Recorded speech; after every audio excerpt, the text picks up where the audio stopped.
All right, well, welcome back, everyone. We've got our second interview with UFC heavyweight Jared Vanderaa. So, first of all, mate, Jared Vanderaa, the fighter, that's all great, but how is Jared Vanderaa, the person, doing today? Obviously, the world's all on its head at the moment, so how are you doing? I am tired. Yeah, I have a newborn. She's about a month old 2 days ago. So I'm busy at home.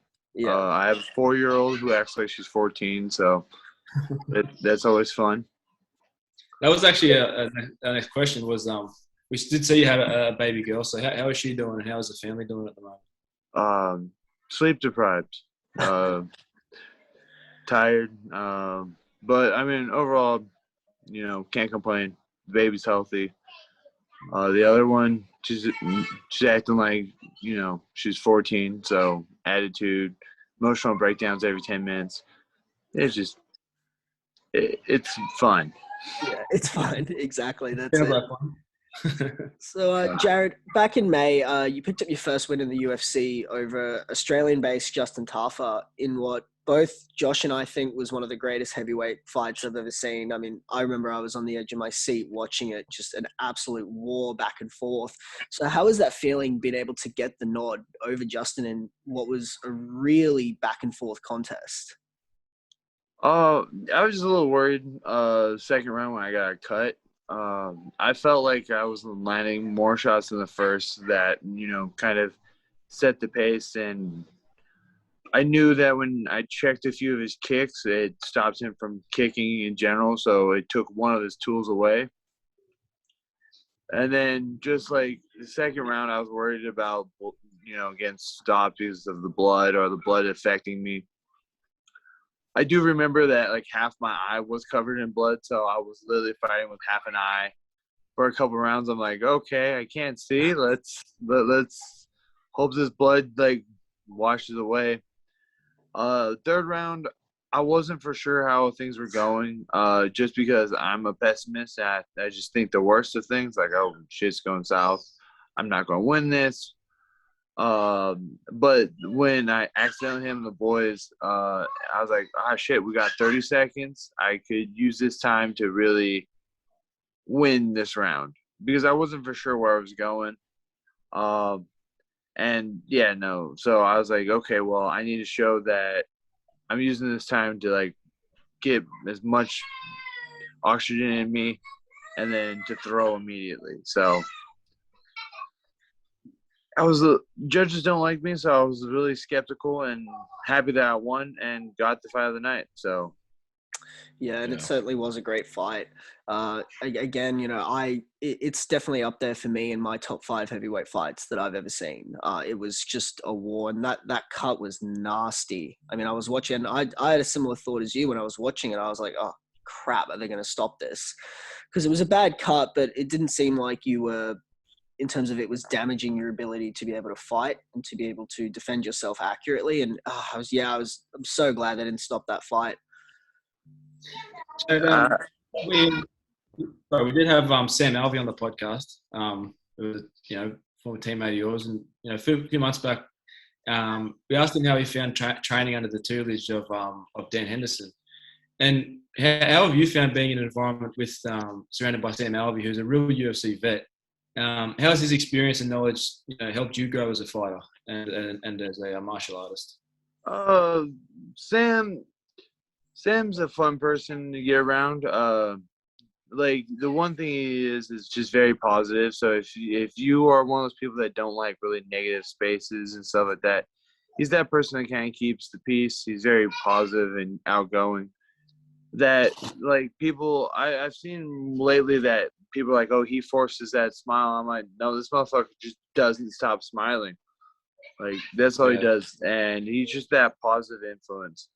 Now, me and him are kind of cut from two different cloths of the martial arts realm, and so we do butt heads on like certain philosophies of styles and stuff like that. But that's his viewpoints and my viewpoints, and they've both taken us places. So I can't really tell Sam like, hey, your ideas not are garbage because hey, look at where you're at.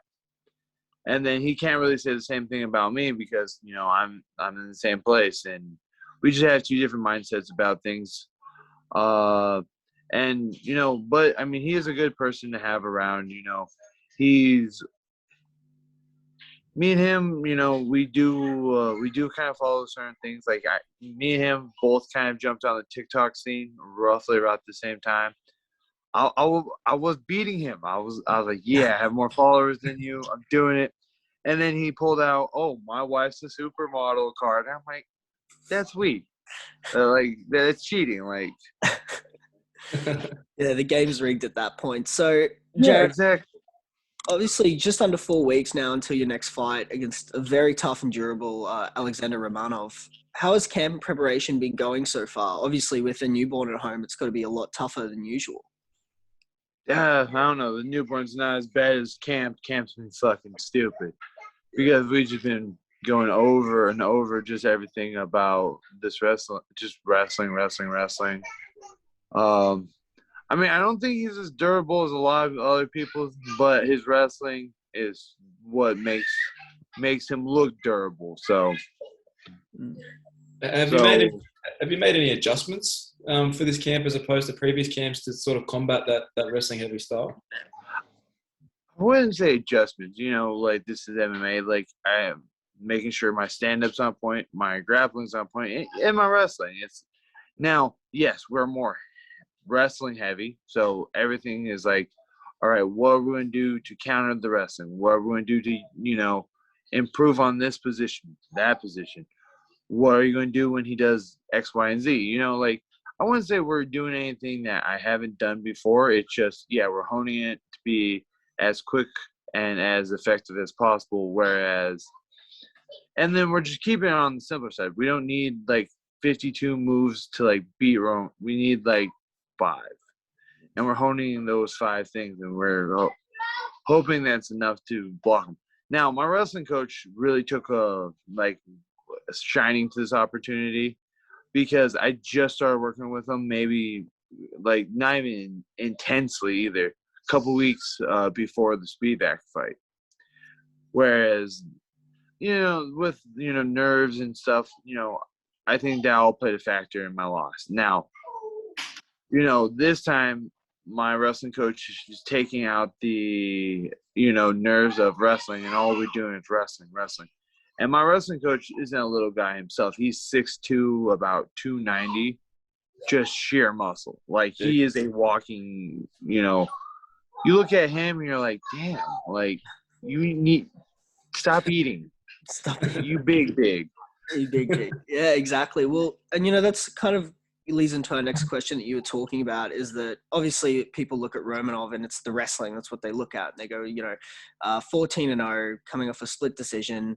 And he's got the wrestling, but at the end of the day, this is mixed martial arts. As you say, everyone's training every aspect. Obviously, people have strengths and weaknesses, and you can't give away the entire game plan. But what are some weaknesses, if you can give them away, that you see that you can exploit?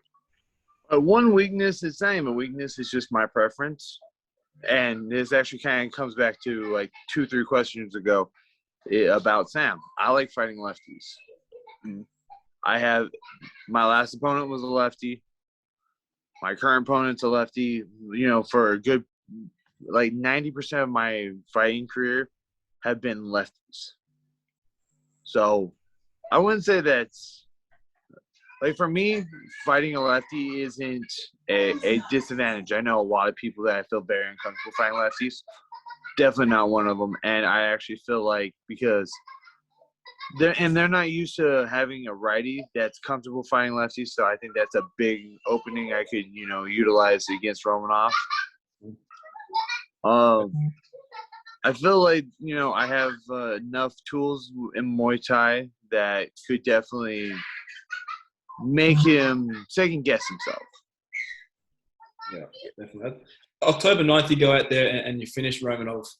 What's next for you, and how quickly would you like to get back in the octagon?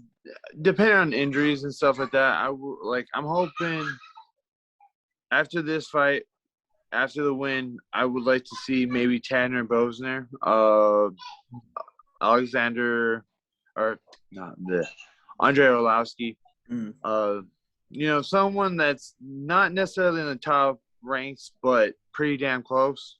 Yeah. Kind of like a gatekeeper of sorts. What about like a title with Asa? Yeah, I wouldn't mind Ty. Plus, I Australian think coach. I think him and Justin being former training partners, I think that would be one of those things where he might want to get that one back. Yeah. Yeah. So, I personally feel like the heavyweight division it's the most exciting it's been in years because we're kind of getting a resurgence of new contenders and up and comers. So how do you feel about the state of the heavyweight division? Is it exciting for you having all these younger new heavyweights, like a Tom Aspinall, like a Cyril Gane that are coming up now and really adding some new blood to the division? Actually, I do like it because, I mean, like I said, one of the gatekeepers, I think, to the top 15 is Andre Arlovski. As much as I'm a fan of him, he's been around for a while. Same with Ben Rothwell. I know he got a little butthurt when I called him out, but that was just because I'm a guy that likes to fight. He looked like a guy that likes to fight, and, but you get these older guys that have been in it, and, it's not as exciting to see like Ben Rothwell and Andre when you've seen them 100 of other times.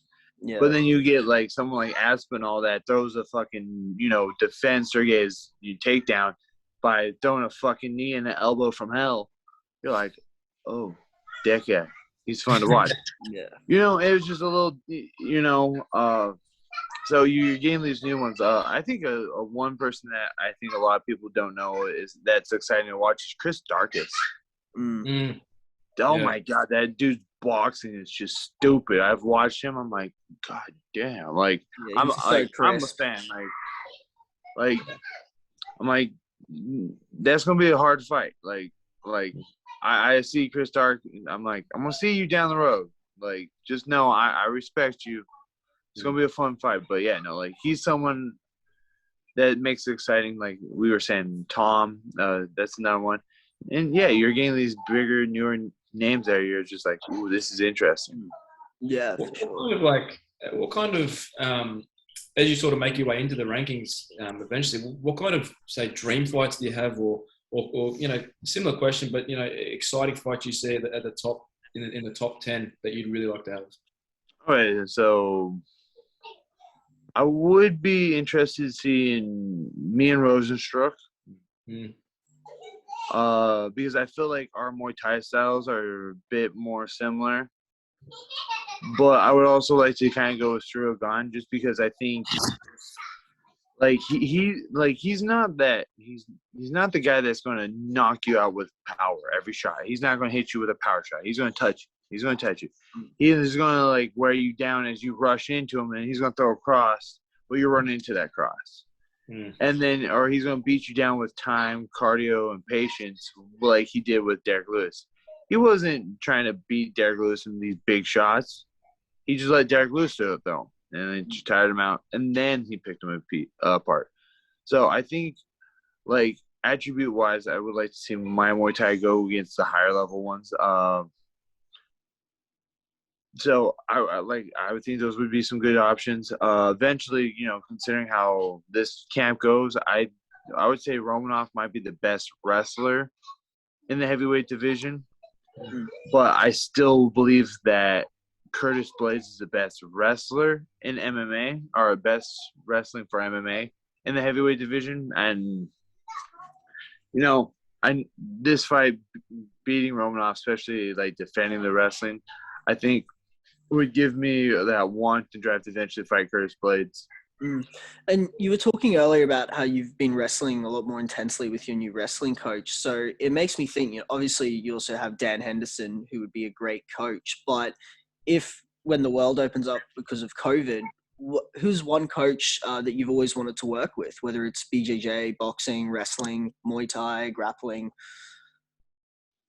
I don't know, because like sometimes I've seen, I don't necessarily think the coaches make the athlete necessarily, because I've seen like what's deemed bad coaches make good athletes type of thing. So, I mean, there are maybe people who like to maybe pick their brain, but there's no one that really like stands out as a, oh, I want to train with X, Y, and Z. Yeah. Because I feel like the top coaches, aren't necessarily saying you need to do this to beat that. I'm pretty sure all the 5 top coaches are saying the same thing to their people. It's just, what coach do you resonate the most with? Mm. So if, we'll go with Dwayne Ludwood. I think he's a phenomenal striking coach. But, what if I go there and I just don't vibe with him, Yeah. If And that it click sounds doesn't stupid. happen. Yeah. And I'm one of those people that like to, vibe with my coaches and stuff like that. I learn a lot more, and I get a lot more from my coaches if I, vibe with you. Mm. If me and you, butt heads, it makes it harder for me to grow. Yeah. Because of that. Yeah. I don't know. Yeah. There's obviously been a lot of talk lately about banning the oblique kick, mainly more so after the Modestas Bukakis fight. Do you think a kick like this should be banned? When things like heel hooks are legal and can cause just as much damage. No. Just because I've been on, I've actually been on the receiving end of oblique kicks. First, I'm a firm believer of checking. A lot of MMA fighters do not check kicks. The last real fight that I saw with checking that was consistent was the Giga and Edson Barbosa fight. And chef kissed amazing on the Muay Thai and Kyoshigin styles going at it. I thought it was a great fight. But I do think a lot of people are very unaware of, how to defend the oblique kick. And I think with I don't know the guy that got his ACL torn to pieces, but he was turning his foot out when he threw a jab. He was throwing it very similar to a boxer would. Yeah. Exposing his knee in a bad place. So I don't necessarily think it should be banned. I think, you kind of have to, this is MMA. If you put yourself in a position where you get like that, And I mean, who's going to, how can we say knee damage is better than brain damage, Yeah. I think John Jones had the best, answer to that. It's I'm going to damage your knee if you're going to damage my brain. Mm. Recovery of a knee is very possible. Recovering of brain damage actually hasn't really shown any signs of help. You could have certain foods and certain supplements that might help brain growth, but in the long term, you could blow off your knee and you can still walk 6 months later. Yeah. Sure. So we've heard the interview where you said that you sparred Sean Strickland and it was a bit of a scrap in the gym. How do you see his fight going down with Luke Rockhold in November? Because it's obviously Rockhold's been out for a bit. He's had those losses in the later stages of his career, but Rockhold's still just a big step up in competition. So how do you see that fight going down? Rockhold getting knocked down the first. Yeah, that's fair. But yeah, I don't know why, but I have a feeling Strickland doesn't like Rockhold. I have a feeling. I don't know. Just a gut feeling. Don't know why. Yeah, I want to say there's some animosity. I could be completely wrong, but I feel like Strickland's going to beat him in the first. Yeah. How is your nose after that? Because he did mention he busted your nose quite a bit, and that's yeah. 4 years ago, he broke my nose. 4 or 5 years ago, something like that. I didn't even realize it was broken. He actually had to stop me and be like, "Hey, your face is crooked." You know it's bad when Strickland's like, "Yeah, your face is that way." Yeah, I think that's the first story we've heard from a fighter saying that Strickland wanted to stop sparring at a point rather than keep going. But so look, Jared, obviously, firstly, we want to know what's your official prediction for the contest in just under 4 weeks, and are there any messages to the masses that are beginning to love the mountain in the UFC? I think my guess is I'm gonna be his first one. I'm gonna be popping that cherry on that 0. I think via TKO. TKO. Yeah. We heard it here first, guys. So firstly, Jared, thanks so much for joining us today. We loved having you on, loved talking to you. Wish you the best of luck for the rest of your camp, and obviously best of luck for the contest in just under 4 weeks. So guys, make sure you tune in to see Jared Vanderaa fight. The last time was a war. This time he's predicting a quick finish. So thanks very much for joining us today, man. Thank Thanks, you for Jared. having me, gentlemen.